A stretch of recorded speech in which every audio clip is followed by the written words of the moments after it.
Muito boa tarde a todos, ou muito bom dia ainda, são 11 horas da manhã. Quem fala é Marcos Rachid, eu sou um dos responsáveis pelo marketing na Sparexarco.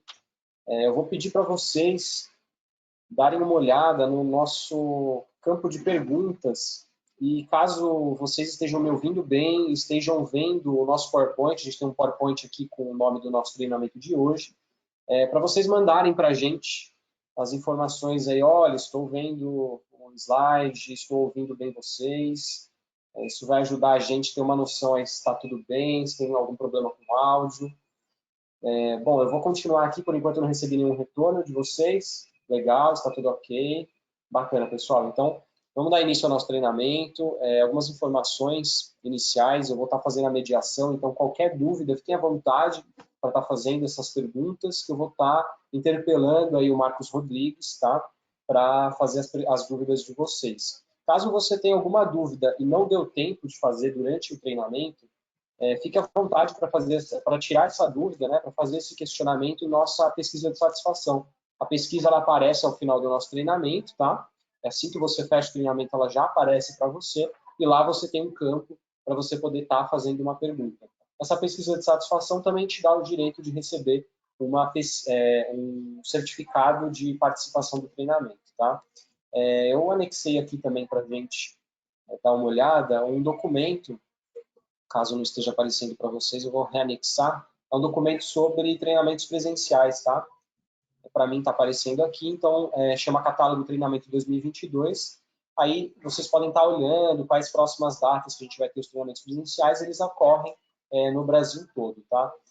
Não vou me alongar muito, a gente tem só 60 minutos, então, Marcão, fique à vontade aí, qualquer coisa estarei por aqui.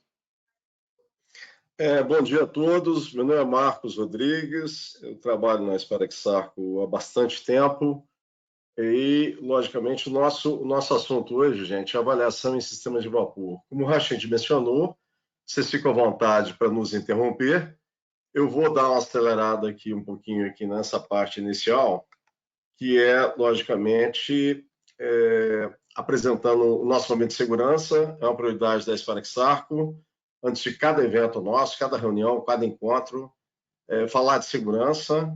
Aqui é mostrando uma operação que aconteceu no IPEM a respeito de vasos de pressão e compressores, uma atuação de fiscalização em várias, na capital, na cidade de Sorocaba e São José dos Campos. Tem um link, né, quem quiser, logicamente, vai ter acesso à apresentação, aprofundar nesse assunto, ok? Nós temos, logicamente, vários cursos. Temos um curso voltado para a NR13 e válvula de segurança, né? A fábrica da Sparexarco aqui no Brasil, situada em Cotia, São Paulo, é a fábrica de válvulas de segurança do grupo Sparexarco a nível mundial. Então, é um assunto que a gente sempre discute, apresenta e gosta de detalhar. Bem, a Sparexarco, rapidamente, para quem não conhece, é um grupo de empresas, né? Tem a ITER, que fica em Sorocaba, a Chromalox, por enquanto, está junto com a gente em Cotia, a Watson Marlon, bombas peristálticas, tem uma operação independente aqui no Brasil, e a Gestra, um escritório de representação da Gestra, que tem a matriz na Alemanha. A Sparexarco tem uma atuação mundial, com várias fábricas, escritórios, distribuidores. Aqui no Brasil são 9 filiais, aproximadamente 50 engenheiros, 7 escritórios, 2 gestores. Temos uma atuação espalhada em todo o território nacional. Temos uma ação aí com contratos de manutenção, com assistências técnicas autorizadas. Atuamos não só com produtos, mas com soluções turnkey. Atuamos muito em assistência técnica, na parte de atendimentos de urgência e atendimento em contratos. Fazemos trabalho de auditoria energética. Eu sou responsável pela parte de treinamento, mas toda a nossa equipe faz treinamentos específicos de algum tipo de produto ou de algum assunto específico. E, no meu caso, eu atuo mais na parte de cursos, webinários, sendo que nós vamos ter uma série de webinários aí durante o ano. A Sparix atua em todo o sistema de vapor, na geração, a gente fala geração casa de caldeira, com todos os componentes de casa de caldeira, a parte de distribuição, com componentes, acessórios, sistemas, com as mais diversas funções. A parte de utilização de vapor, né, equipamentos, trocadores de calor, skids, sistemas, geradores de vapor limpo, nós temos uma série de sistemas especiais. E a parte de retorno de condensado, que a gente vai estar falando, a parte de bombeamento de condensado, que é um item extremamente importante do sistema de vapor. Nós vamos estar detalhando bastante essa questão. Então, geração, gente, casa de caldeira, distribuição, as tubulações, ok? A parte de utilização são os diversos equipamentos, sistemas que utilizam vapor, retorno de condensado, ok? Nós vamos estar abordando aí todo o loop, todo o sistema de vapor. Bem, avaliação de um sistema de vapor, perdas típicas de um sistema de vapor. Falar que o sistema de vapor está ruim, falar que o sistema de vapor está médio, falar que o sistema de vapor está ou melhor, o benchmark, ele está eficiente, são muitos itens a verificar. Aqui é um gráfico que mostra a energia de entrada de combustível, 100%, e as diversas perdas. Perda por chaminé, que obviamente está relacionada diretamente com combustão, perdas por radiação, a questão no que tange o isolamento da caldeira, perdas por descarga, nós temos diversas soluções para descarga de fundo e descarga de superfície, perdas na distribuição no que tange a purgadores, vazamentos, válvulas, uma série de perdas na distribuição, perdas por vapor flash, a gente vai falar de vapor flash, explicar o que é, perdas de condensado. Então, perceba que entrou 100, 55%, uma perda 45%. Isto pode virar, né?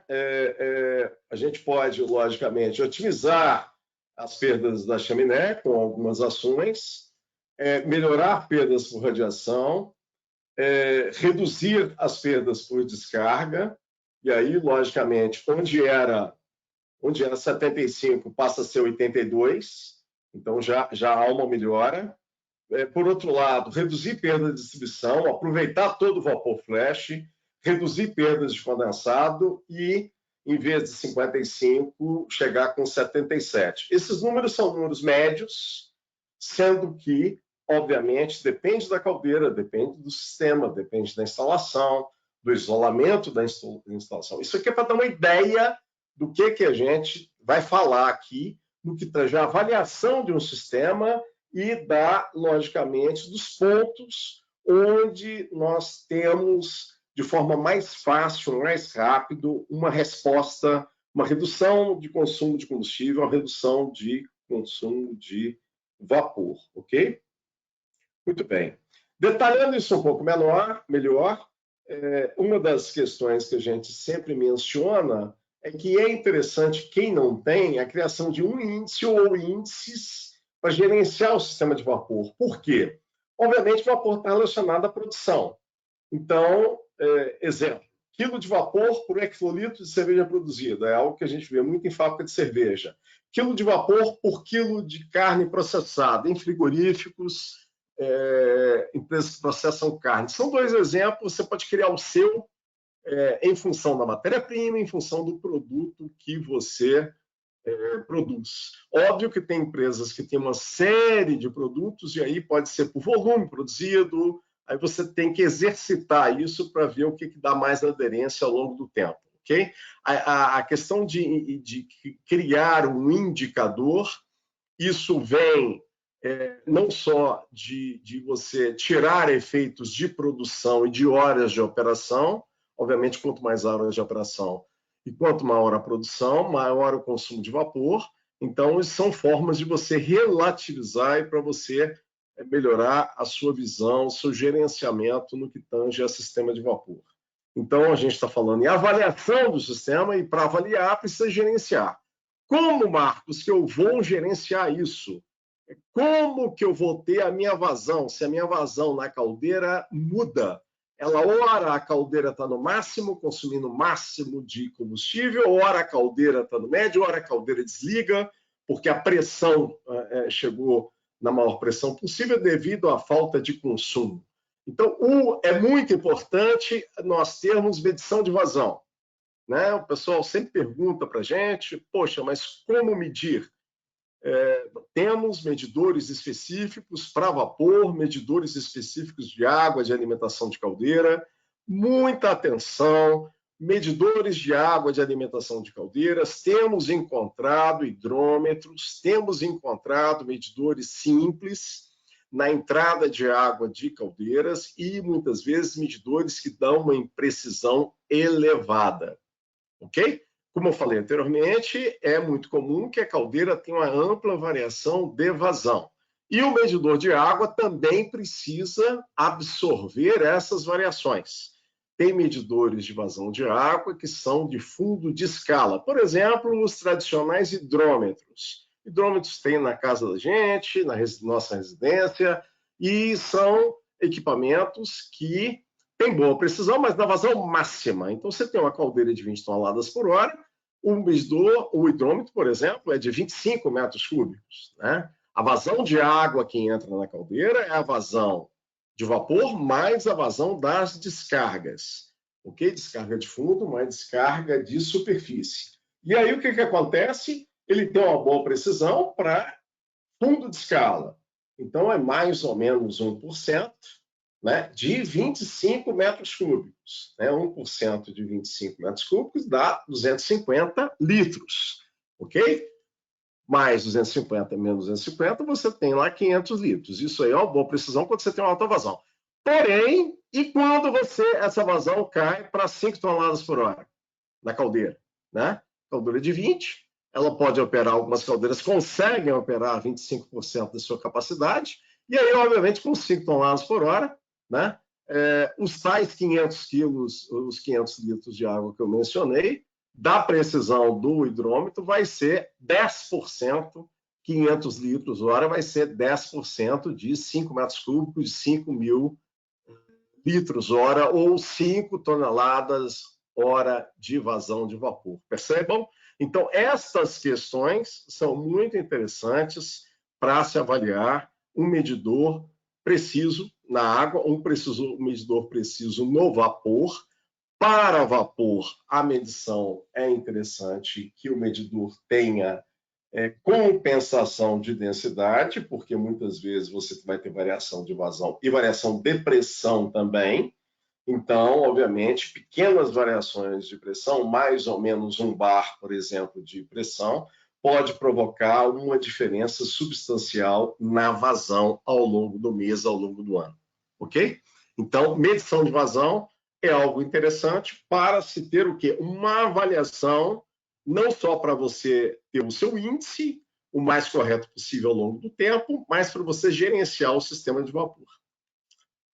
Custo de vapor. Por que eu estou falando de custo de vapor? Porque eu vou usar esse custo de vapor para fazer algumas viabilidades aqui nessa apresentação. Eu estou pegando uma caldeira de 10 toneladas, gerando 7 toneladas hora, 7 mil quilos por hora, 10 bar de pressão, calor total 663,9 kcal por quilo, calor sensível da água de alimentação, a água está entrando a 80 graus Celsius, que equivale a 80 kcal por quilo, de água na alimentação. O PCI do gás que eu estou adotando é 8.600. Estou considerando o que a Comgás determina no seu manual. O custo, estou pegando da Comgás também, R$ 4,26 reais por metro cúbico, e estou considerando a eficiência da caldeira a 85%. O webinar anterior, gente, é de custo de tonelada de vapor. Então, tem essa fórmula aqui. Para quem não viu, o calor total para evaporação menos a temperatura ou o calor sensível da água, a energia que eu preciso ceder para a água para evaporar, dividido pelo PCI, que é esse poder calor inferior do combustível, vezes a eficiência, vezes o custo do metro cúbico de gás, vezes 1.000, eu chego a uma tonelada de vapor a R$ 340,27. Um valor bastante expressivo, comparado, por exemplo, com biomassa, que hoje biomassa está oscilando normalmente de 45 a 90 reais a tonelada de vapor produzido por biomassa, obviamente variando aí a origem da biomassa. Ok? Bom, outra questão que é muito importante a gente detalhar, perdas da geração de vapor. a questão das descargas, ok? Então, nós podemos otimizar as descargas de fundo, otimizar implantando descargas de superfície, e aí nós podemos ter, isso depende bastante da qualidade da água, depende da vazão necessária, obviamente, para se ter a água determinada pela empresa de produto químico, e, obviamente, nós temos otimizado esses sistemas, economizando água, economizando energia. É um ponto de atenção, principalmente para empresas que têm dado muitas descargas num curto espaço de tempo. Dependendo da vazão da caldeira, uma descarga por hora já é motivo e já pode ser uma viabilidade, obviamente, em função da quantidade de válvulas de descarga de fundo e do tamanho da caldeira. Okay? Obviamente, quanto mais descargas em uma hora deve se dar em uma caldeira, mais faz sentido se fazer o estudo de descarga de superfície, ok? Aí tem todo um estudo específico que nós devemos fazer um webinar específico, já fizemos, e vamos retomar esse tema, que é algo que tem dado muito retorno, principalmente, como eu mencionei, para empresas que têm a necessidade de dar muita descarga por hora. Okay? Alguma pergunta, Rachid? Marcão, ainda não. Estou aguardando aqui, qualquer coisa eu te aviso. Outro item muito importante para a gente avaliar é o tanque de alimentação da caldeira. Ok?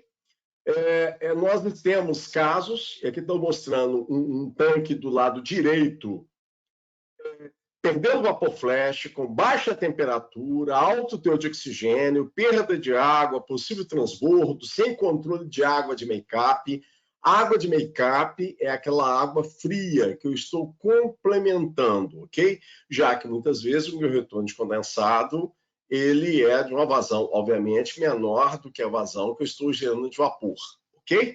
Então, do lado direito é considerada uma instalação ruim, uma instalação que dá muito potencial para nós melhorarmos. Do lado esquerdo já é um tanque otimizado, logicamente recuperando o vapor flash, aquecendo a água, baixo teor de oxigênio, uma exaustão segura, ou seja, um sistema otimizado, às vezes até com injeção de vapor, ok? Então, ou seja, essa situação é uma situação que nós temos otimizado bastante os tanques de alimentação com resultados muito expressivos. Nós vamos falar isso aqui, repetir isso para vocês, para todos guardarem. Está escrito aqui, e logicamente eu já vou adiantar, que a cada 6 graus que nós aumentamos a temperatura na água de alimentação de uma caldeira, nós reduzimos 1% do combustível dessa caldeira. É um item extremamente importante termos uma temperatura de água na alimentação da caldeira estável. Isso proporciona uma série de vantagens para a caldeira. Uma operação mais estável, com menos problemas de arraste e tudo mais. Como eu mencionei, a cada 6 graus de elevação da temperatura equivale a 1% de redução de combustível. Além disso, oxigênio dissolvido na água a 20 graus é 9 ppm, a 60 graus 5 ppm, a 90 graus abaixo de 2 ppm. Ou seja, você economiza sequestrante de oxigênio. Você, com isso, esse sequestrante de oxigênio antes era hidrazina, por diversos motivos aí. Hoje é mais utilizado o sulfito, em grande parte das empresas. Ou seja, você coloca produto químico para sequestrar o oxigênio dissolvido que está na água, aquele oxigênio que o peixe respira, e, obviamente, quanto maior a temperatura, nós estamos fazendo um processo de desaeração, reduzindo a necessidade de colocar esse produto químico, consequentemente, em muitas caldeiras, reduzindo a quantidade de descargas de fundo, ok? Então, injetores de vapor, nós temos injetores especiais, específicos para fazer injeção, com vapor flash que vem do condensado. Nós vamos explicar o que é vapor flash, vapor de evaporação, para quem não conhece. Nós recuperamos energia, nós aumentamos o retorno de condensado, nós reduzimos a quantidade de água fria, Com isso, a água vai mais aquecida para dentro da caldeira. Consequentemente, a cada 6 graus, nós temos o retorno para os nossos clientes de 1% de redução de combustível.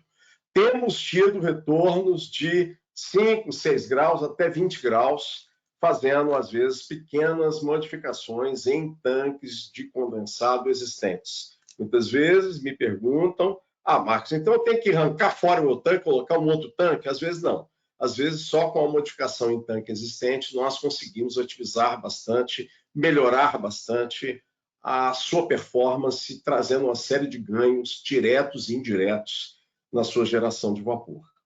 Ok? Bom, retorno de condensado. Marcos, qual é o melhor percentual que eu consigo retornar condensado? Eu não tenho injeção direta. O que é injeção direta? Injeção direta, gente, é quando nós injetamos o vapor diretamente no produto, diretamente no banho, na água, num sistema. Sempre que podemos evitar isso, se ganha. Por quê? Porque você tem um retorno de condensado, você retorna essa água com essa energia, é uma água já tratada, e aí é muito importante se retornar o máximo de condensado possível. Então, considerando que a empresa não tem injeção direta, ou seja, não tem nenhum ponto na sua instalação que o vapor injeta diretamente no produto, não tem essa necessidade, ok? Nós conseguimos e temos instalações de retornos de 85% até 90% retornando condensado, ok? Com isso, nós temos ganhos significativos. Aí vem a questão, mas retornar condensado é complicado. Eu tenho que montar a instalação, eu tenho que montar um bombeamento às vezes, eu tenho que fazer uma tubulação. Eu tenho apenas 500 quilos de condensado. 500 quilos é muito pouco, muito pouco. Pois é, a notícia que eu tenho a dar para vocês é que não é tão pouco assim. Tá? Eu vou fazer aqui um estudo rápido, bastante rápido. Eu vou considerar um regime de trabalho 24 horas, 30 dias, 12 meses, 8.640 horas ano. A vazão, 500 kg por hora de condensado retornado.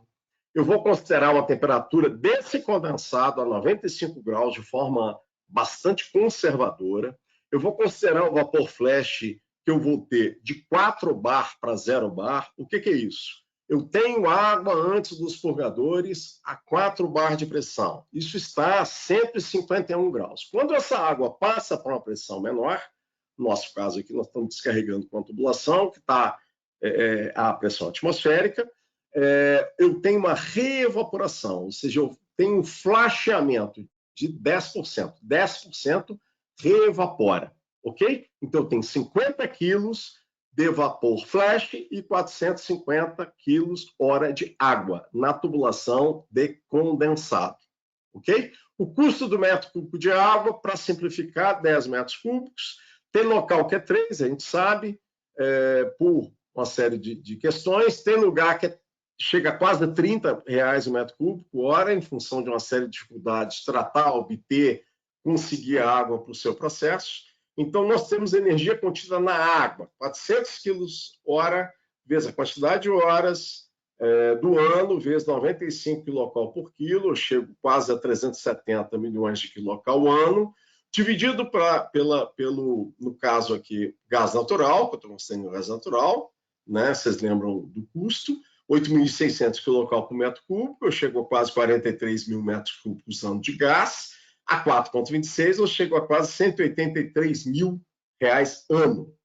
Energia contida no flash é apenas 50 kg por hora, mas eu tenho 534,4 quilocal por quilo. Eu vou considerar 0,9 uma pequena perda no que tange a troca térmica, falta de isolamento, etc., vezes a quantidade de horas. Eu chego a 207, quase 208 milhões de quilocal, dividido pelo PCI do gás natural, eu chego a 24 mil reais, 160 reais. E a economia na água, 500 kg por hora, vezes a quantidade de horas, dividido por 1.000, né?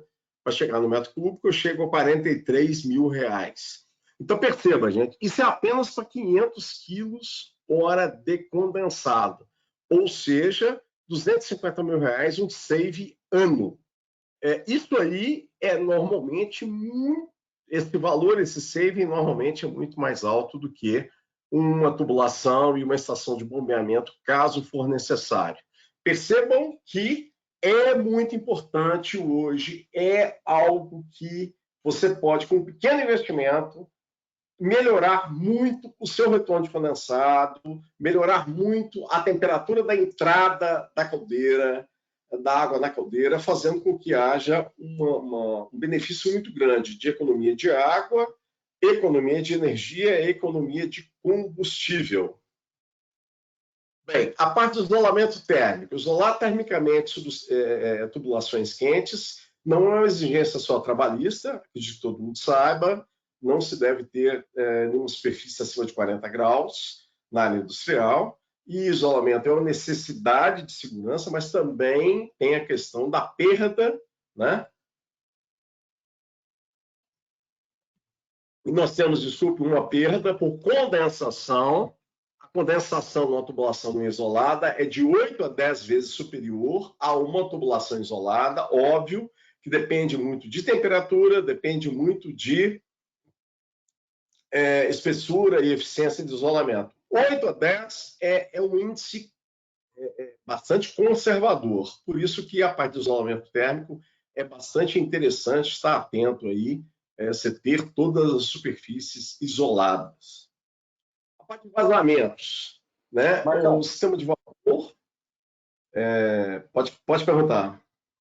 Marcão, o Daniel, ele trouxe uma dúvida, que é a seguinte, ele pergunta se compensa utilizar os gases de combustão para aquecer a água de alimentação de caldeira à biomassa. Ele traz também, se caso contrário, o que poderia ser feito para elevar a temperatura do tanque de condensado. Excelente pergunta.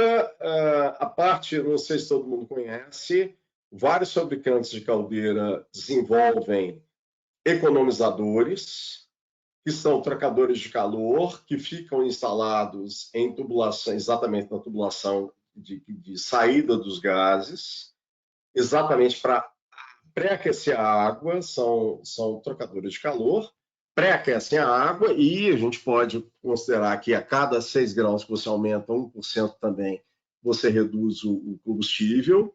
Então, os economizadores são equipamentos bastante interessantes. Quanto maior for a temperatura de saída dos gases, ok? Óbvio que, à medida que a temperatura dos gases vai caindo, vamos supor que aí tem que ver a temperatura dos gases existentes na sua caldeira e, obviamente, tem a discussão com relação à condensação dos gases, que aí você vai queimar a sua biomassa, você vai ter, dependendo, com certeza você vai ter lá voláteis, você vai ter substâncias que vão, logicamente, junto com os gases, e que quanto mais baixa essa temperatura, você está sujeito à condensação e à corrosão da chaminé e do próprio trocador de calor, né, economizador instalado nessa tubulação.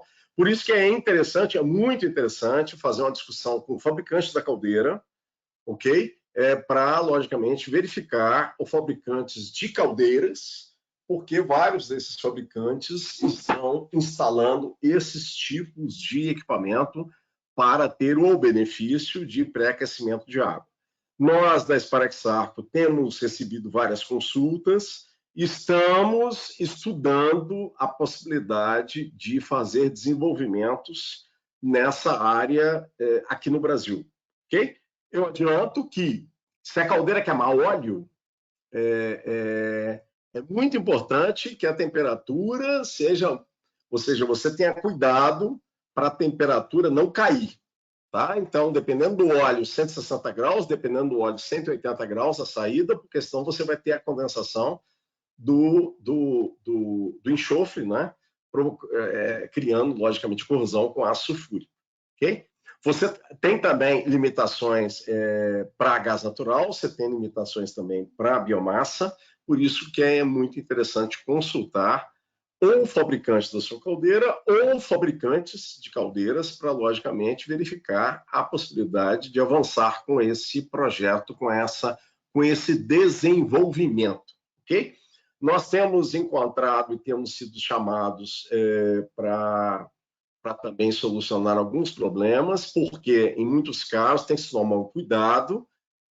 Nessa época de Covid, houve várias caldeiras operando pouco, ou seja, a caldeira ligava, desligava, e na hora que a caldeira desligava, muitas vezes, a pressão dessa água dentro do economizador caía, e aí havia formação de vapor estourando, trincando os tubos dos economizadores, ok?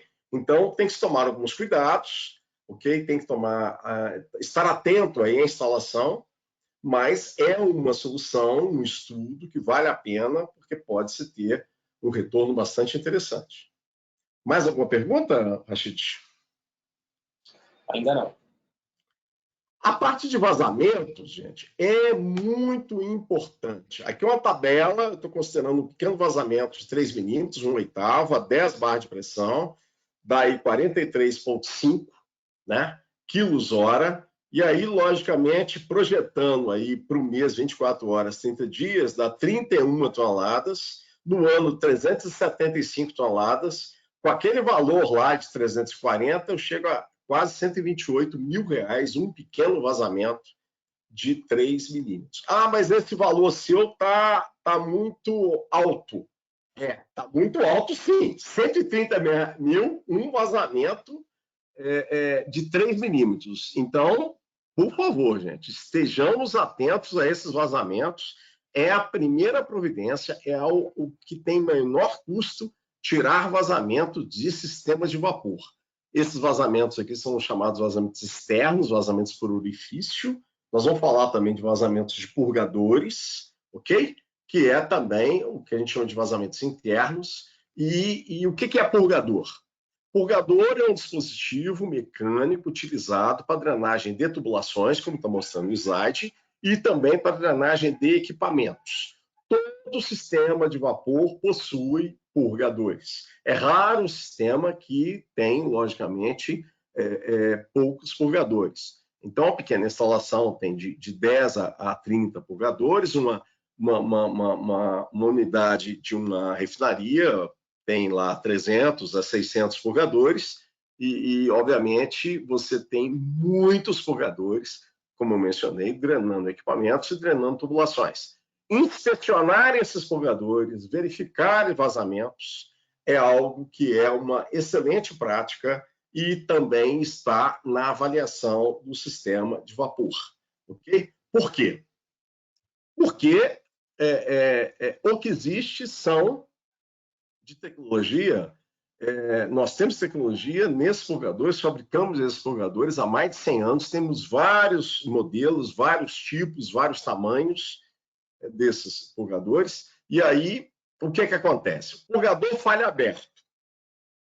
Você vai perder vapor, você vai aumentar o custo do seu produto, você vai ter perda de vapor, você vai ter danos em tubulações, que a velocidade da sua tubulação de retorno de condensado vai aumentar, você ainda vai operar, mas você pode ter uma pressurização do retorno de condensado, o que é extremamente complicado. Por outro lado, os purgadores travam fechados. Ele trava fechado, o equipamento alaga, a tubulação pode estar alagada, golpe de ariete, a tubulação começa a vibrar, o equipamento começa a vibrar, começa a ter som de martelo batendo, não aquece, não produz, você tem um problema terrível devido a alagamento, entupimento de purgadores. Então, inspecionar periodicamente, nós temos, obviamente, várias tecnologias, né, no que tange tanto a parte térmica, com os termógrafos, a parte de termografia, como detecção ultrassônica, e nós usamos essas ferramentas para avaliar os sistemas de vapor. Então, purgador com falha em aberto, um orifício de 5 milímetros operando a 7 bar, irá perder 30 km por hora, mais de 260 toneladas de perda no ano, né? Então, uma importante avaliação do seu sistema de vapor está exatamente na questão dos purgadores, ok? E nós temos feito essas auditorias, temos feito esses levantamentos nas instalações, com o objetivo de verificar exatamente, às vezes com um valor muito simbólico, às vezes uma manutenção, peças de reposição. Temos peças de reposição para todos os nossos purgadores, temos sistemas de válvulas de bloqueio com dupla selagem para evitar vazamentos em gacheta, temos uma série de soluções para evitarmos vazamentos externos e vazamentos chamados vazamentos internos, em purgadores e em válvulas também de sistema de vapor. Bem, uma outra questão que é muito importante, falando já no que tange a utilização de vapor, é a questão de água, né? Então, você tem um consumo de água muito acentuado. Exemplos aqui, 140 litros para produzir 125 ml de café, 15,5 litros para quilo de carne, 3,9 litros de água por quilo de frango, 40 litros de água por fatia de pão. Ou seja, são índices que chamam a atenção que uma das grandes utilizações de vapor nas instalações é exatamente o aquecimento de água, né? Então, é algo que economizar a água, reaproveitar a água, reaquecer a água com vapor flash é algo que nós temos feito bastante. Bom, outra questão que é muito importante quando a gente fala de utilização de vapor é a pressão que você está utilizando o vapor no seu equipamento. Aqui ao lado tem uma tabela, é chamada tabela de vapor saturado.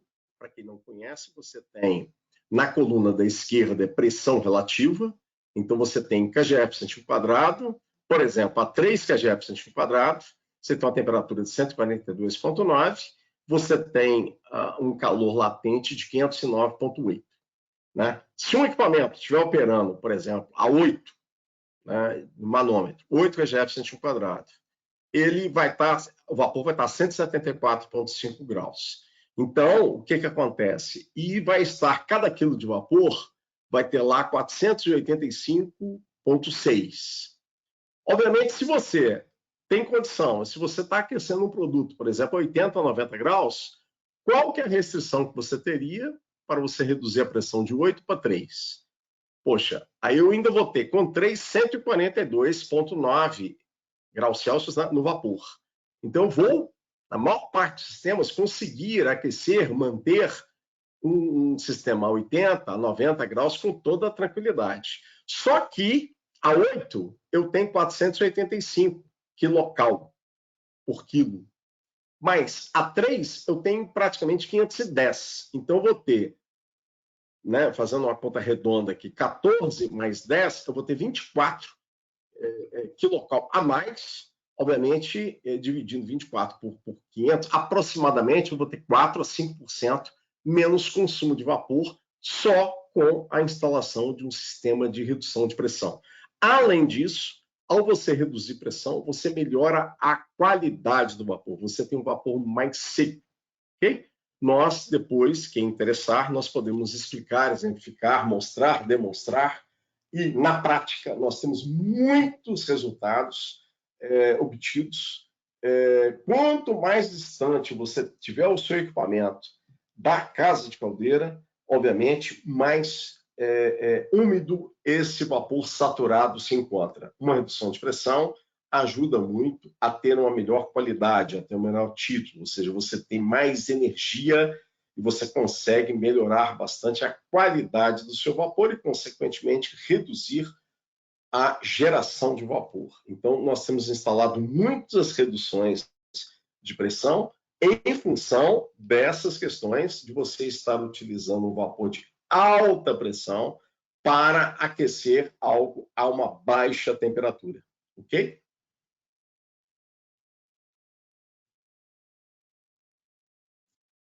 Alguma pergunta, Rashid? Marcão, a gente tem uma pergunta do Alex. Ele pergunta o seguinte: uma linha de condensado que faz contrapressão devido ter uma coluna de condensado contra ele, afeta o seu funcionamento? Excelente pergunta, muito boa pergunta, muito bem colocado. Essa questão no que tange a tubulação de retorno de condensado, quando eu falo de purgadores, Vejam aqui nesse slide. Eu tenho vários purgadores descarregando numa tubulação, né? Numa tubulação. E, obviamente, esta tubulação, ela tem vários caminhos, né? Então, eu posso estar jogando isso num determinado sistema, eu posso estar jogando isso num tanque de condensado, eu posso estar descarregando isso por gravidade. Então, depende muito da pressão. Então, quanto menor a pressão, né? E principalmente, quando está mostrando aqui, nesses dois equipamentos aqui, esse trocador de calor aqui, a princípio casco tubo, nesse equipamento encamisado que a gente vê aqui nesse slide, o que acontece? Nós temos válvulas de controle na entrada dos equipamentos. Então, quer dizer, se essas válvulas vão fechando ou quase fechando, é por quê? Porque demanda pouco vapor em determinados momentos. Aí o que acontece?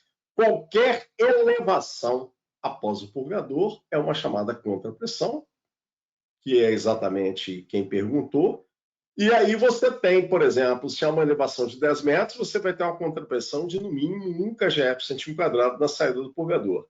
E aí, se a válvula de controle na entrada do equipamento estiver fechando ou quase fechando, não tem garantia que você vai ter mais de 1 kgf por centímetro quadrado na entrada do equipamento. Só que na entrada do equipamento você tem uma pequena condensação. Ou seja, antes do purgador, é possível, em determinados momentos, você ter menos que 1 kgf por centímetro quadrado.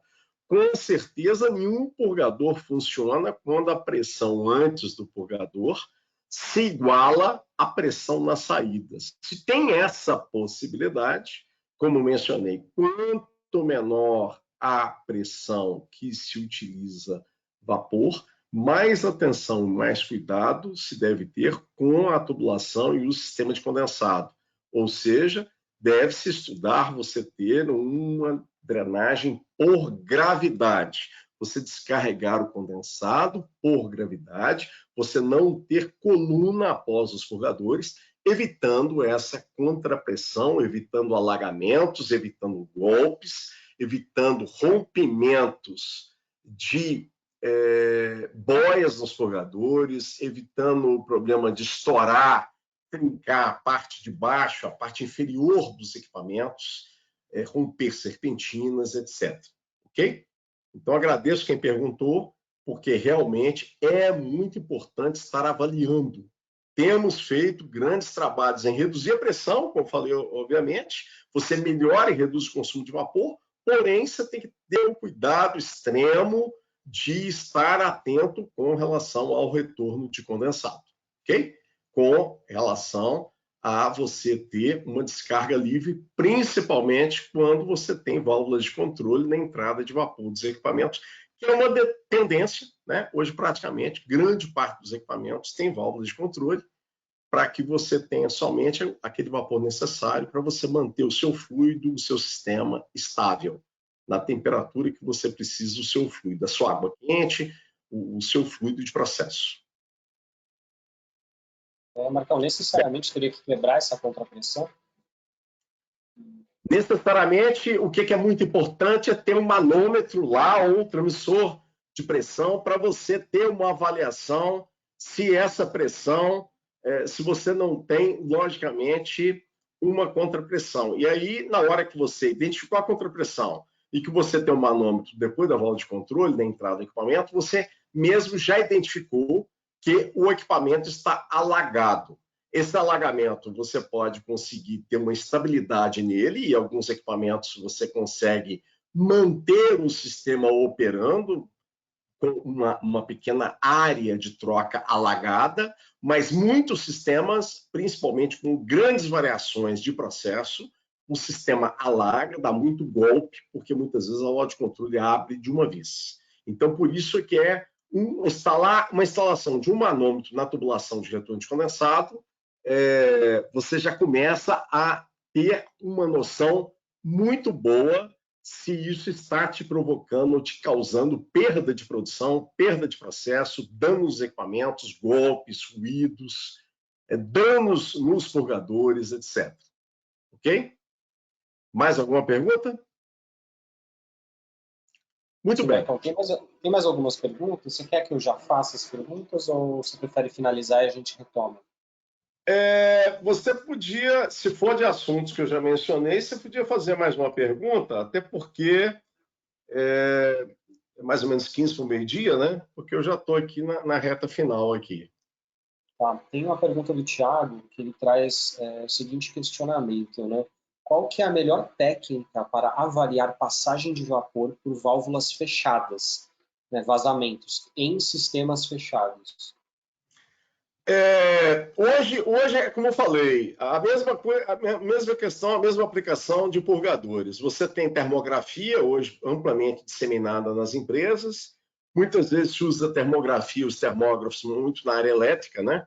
Para motores elétricos, painéis elétricos, para subestações. É pegar isso e começar a ver válvulas de vapor, válvulas de segurança, válvulas de controle, válvulas de bloqueio. Você começa a enxergar exatamente e começa a identificar vazamentos por termografia em sistema de vapor. E também a parte de ruído.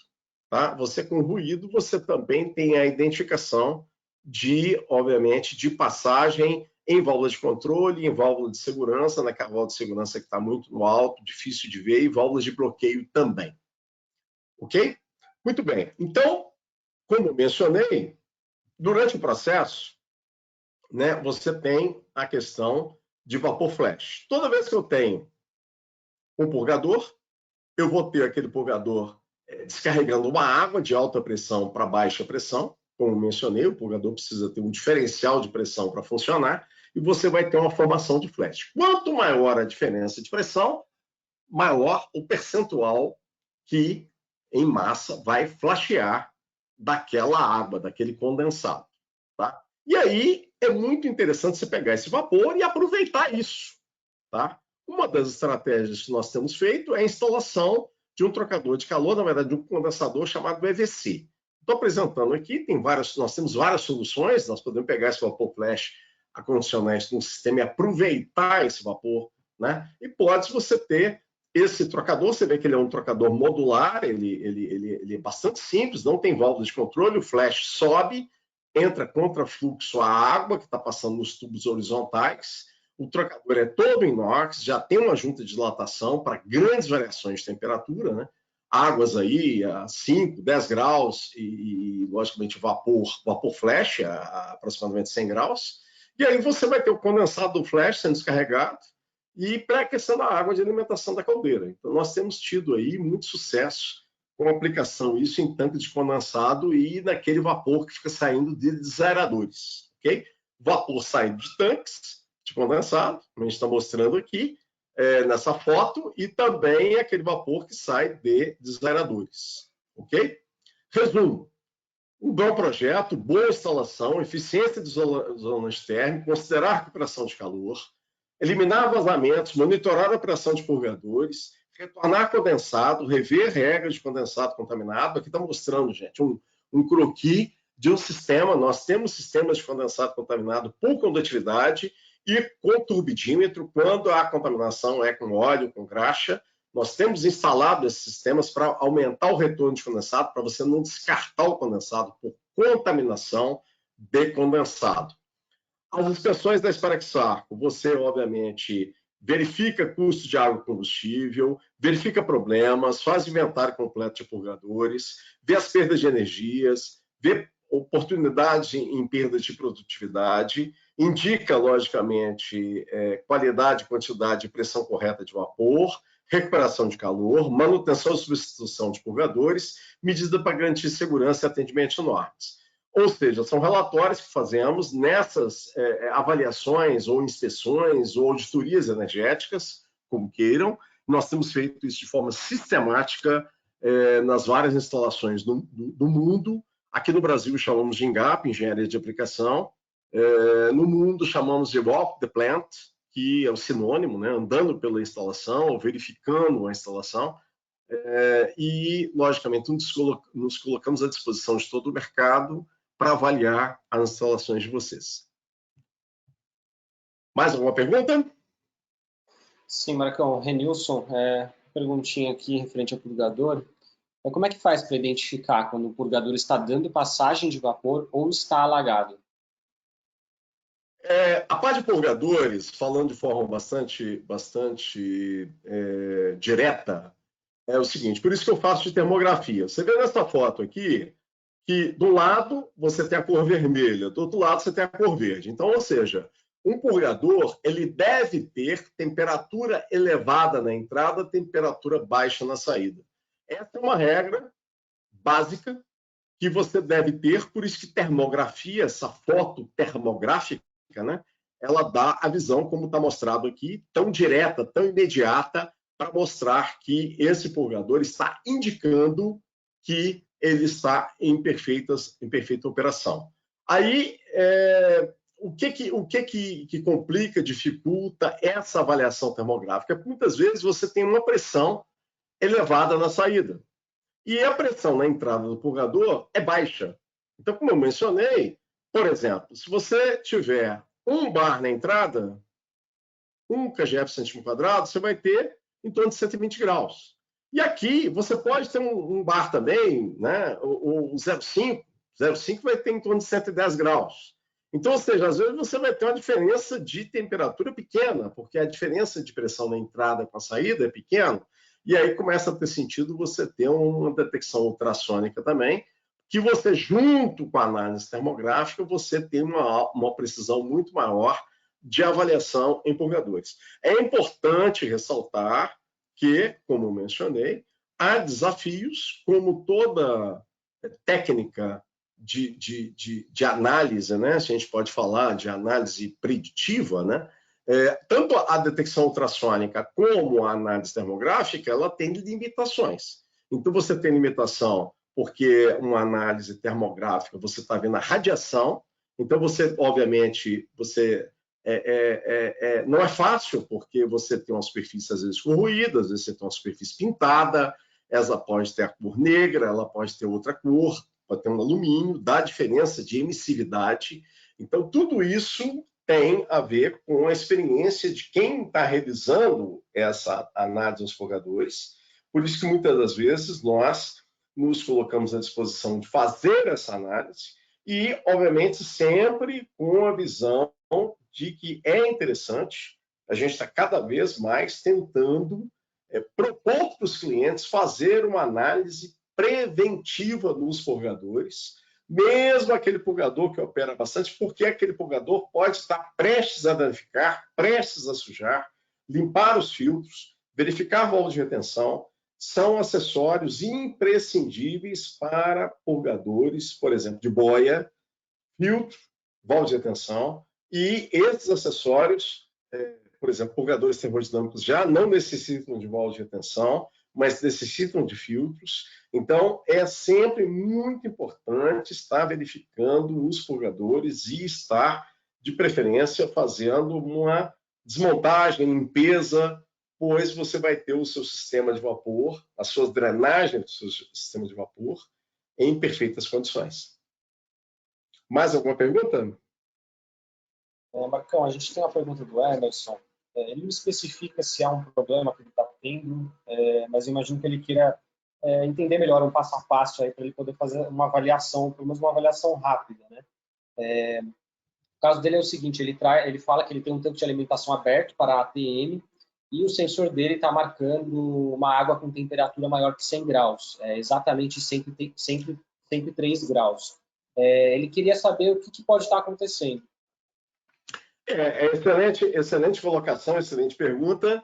Um tanque de condensado próximo, com temperaturas acima de 95 graus, nós podemos afirmar de forma bastante tranquila que existe vazamentos em purgadores ou bypass, né, válvulas que interligam antes do purgador com depois dos purgadores abertas ou dando passagem. Então, está passando vapor vivo para o tanque de condensado, fazendo com que a água comece a ferver, já que 103 graus, obviamente, a água está fervendo no tanque. Então, está se perdendo água por evaporação do tanque de condensado.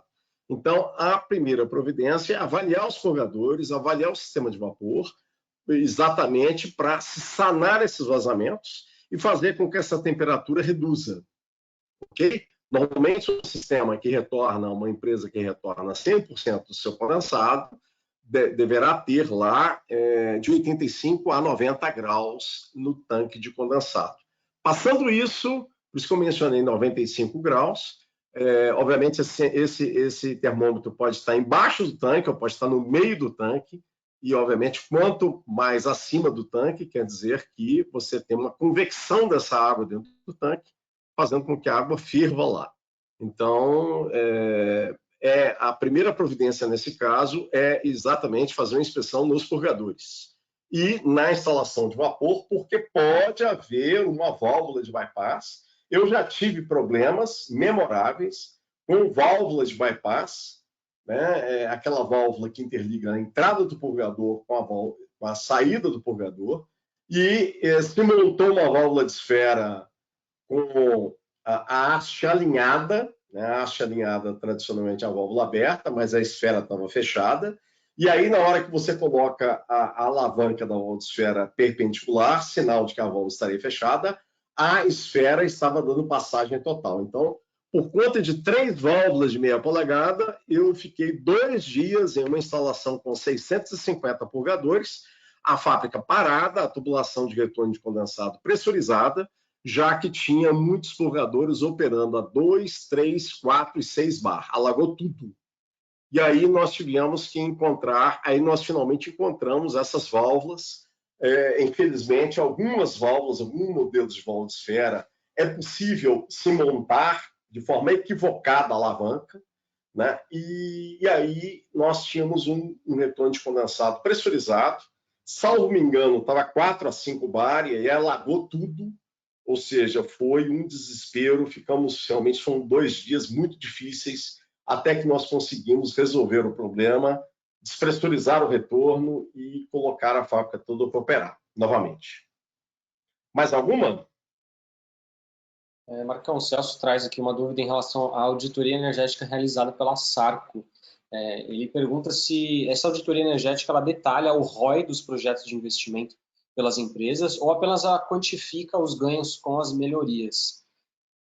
Essa excelente pergunta. Esse alinhamento é muito importante ser feito exatamente no contato inicial, para exatamente se detalhar o escopo e a profundidade de uma análise dessa. Essa análise pode ser simples, apenas os purgadores, mas pode avaliar casa de caldeira, pode avaliar processo, pode avaliar uma série de medidas para que, obviamente, sejam estudadas, né, projetos aí, obviamente, de CAPEX ou de investimento de valor, obviamente, de valor mais elevado. Então, pode ir da simples, a gente chama de MRO, ou seja, simples manutenção, manter o sistema instalado, mas também implantação de sistemas buscando, como a gente mencionou aqui, uma maior eficiência energética, né? Então, por isso que é muito importante alinhar isso inicialmente com a nossa equipe, e aí, logicamente, a gente se coloca à disposição de que quem se interessar, nossa equipe fazer contato, né, nossa equipe da área técnica comercial, para que faça um alinhamento aí das expectativas e, obviamente, dos vários passos, várias medidas a serem propostas. Como eu mencionei, normalmente a gente propõe primeiro a parte de vazamentos, tanto externos como internos, e depois, obviamente, vai entrando nessa parte exatamente de projetos, com melhoria de processo, até a otimização de sistemas com nível de investimento mais elevado, ok? Então, pode ser feito de uma forma, pode ser feito de outra, é uma questão de obviamente, colocar foco e urgência aí no trabalho a ser executado. Mais alguma, Rashid? A gente tem aqui uma pergunta do Anderson, ele fala que ele viu uma postagem no LinkedIn da Itália, da Spirax Sarco, né, de um gerador de vapor que ele funciona com aquecimento solar, e ele pergunta se aqui no Brasil a gente tem algo semelhante. Nós estamos aqui em vias de avançar nisso. No primeiro momento, para potências baixas, né? Então, por exemplo, 100 kWh cada um, Para quê? Para termos em torno de 24 quilowatts e com isso termos um sistema de aquecimento solar. A gente já tem isso implantado e nós estamos desenvolvendo aí, conforme solicitação de alguns clientes, nós já estamos já com umas 3 ou 4 consultas a esse respeito. Quem se interessar ou tiver... exatamente para o que a gente fala de weekend boiler, né? Ou seja, aquela utilização de vapor, ou de final de semana, ou de noite, ou em algum momento, que para ligar a caldeira a gás, para ligar a caldeira, entre aspas, maior, né, de 1.000, 2.000, 5.000 quilos-hora, você vai ter um consumo muito grande para aquecer aquela massa toda de água, para pressurizar aquele sistema. Então, ou seja, tem sido bastante interessante esse desenvolvimento e é algo que a gente está bastante interessado nesses casos e, obviamente, estudar isso sem compromisso, ok? Então, quem se interessar, deixa uma mensagem aí, a gente tenta fazer contato para, logicamente, passar para vocês um estudo preliminar aí do que a gente está propondo, ok? A nível de investimento e logicamente, uma visão rápida aí do que a gente está propondo. Marcão, acho que para a gente finalizar, acho que tem mais umas 3 perguntas, mas eu vou fazer só mais uma. Dessas 3, tem 2 que são do Wesley. Ele pergunta o seguinte: todas essas dicas de saving e melhorias, elas servem também para gerador de vapor instantâneo? Também para gerador de vapor, para qualquer aplicação. Óbvio que gerador de vapor instantâneo, ele pode estar mencionando gerador de vapor puro, eu não sei se é o caso, então aí depois, se for o caso, ele pergunta novamente ou insiste aí na questão, por gentileza, porque obviamente gerador de vapor puro é uma instalação bastante específica, né? Ou seja, um vapor que vai ter contato com áreas de esterilização, né? Por exemplo, a área de injetáveis, né?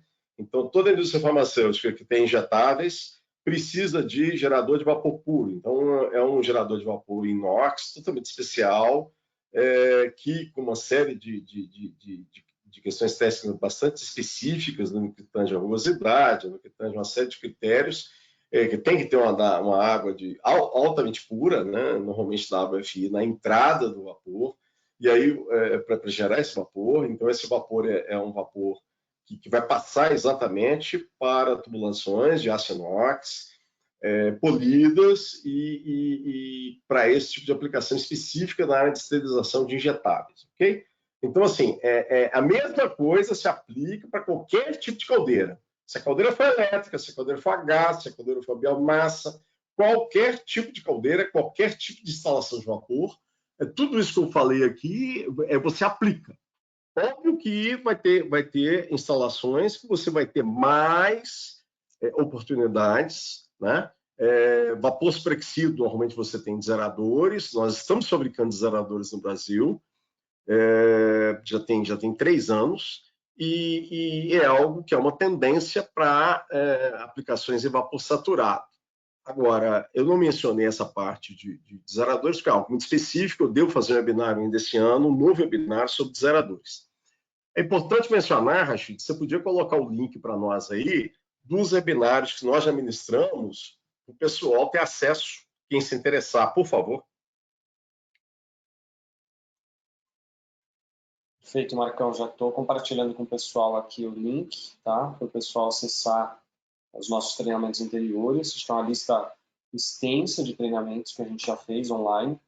E também eu já estou com o calendário que foi discutido aqui entre o time para a gente desenvolver, né, os próximos treinamentos online durante esse ano.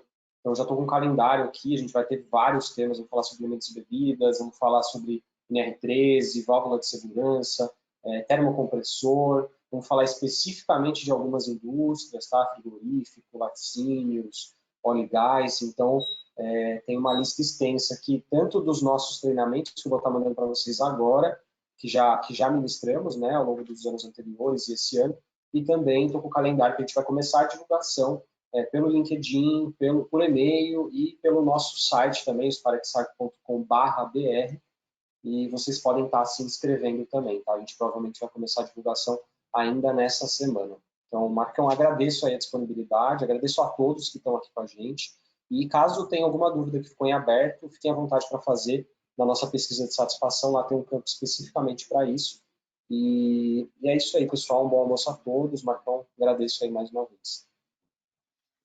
Tá ótimo, então, agradeço aí a presença de todos e ficamos, logicamente, de encontrar com vocês. Façam perguntas, eu vou tentar responder essas perguntas o quanto antes e, por gentileza, qualquer urgência, qualquer emergência, temos aí atendido muitas empresas emergencialmente em vários aspectos. Muito obrigado pela participação, interesse, a motivação e esperamos vocês na Spark Sarco fazendo treinamentos conosco ou, obviamente, em alguma visita na empresa de vocês. Muito obrigado, então.